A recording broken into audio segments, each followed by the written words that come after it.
Što se tiče proizvodnje u obogaćenim, odnosno podnim načinom držanja, postoje jako velike razlike što se tiče same tehnologije, prijema kokoši, nesilice, hranidbe, potrošnje krvne smjese,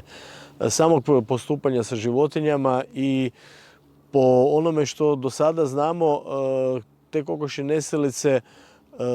je teže držati u ovakvom podnom sustavu nego što je to bilo u onim obogaćenom kavezu ili već prije toga onim klasičnim kavezima. Znači ovo je jedna nova tehnologija na kojoj se svi zapravo učimo i bez obzira što je uvedena već prije više od 20 godina, još uvijek postoje neke stvari koje nisu dosta razjašnjene i u kojima se zapravo još uvijek i sami uzgajivači, a i mi znanstvenici učimo i želimo zapravo unaprijediti tu proizvodnju da ona dostigne onaj svoj maksimum kao što je to bilo dok su kokoši držane u klasičnim kavezima.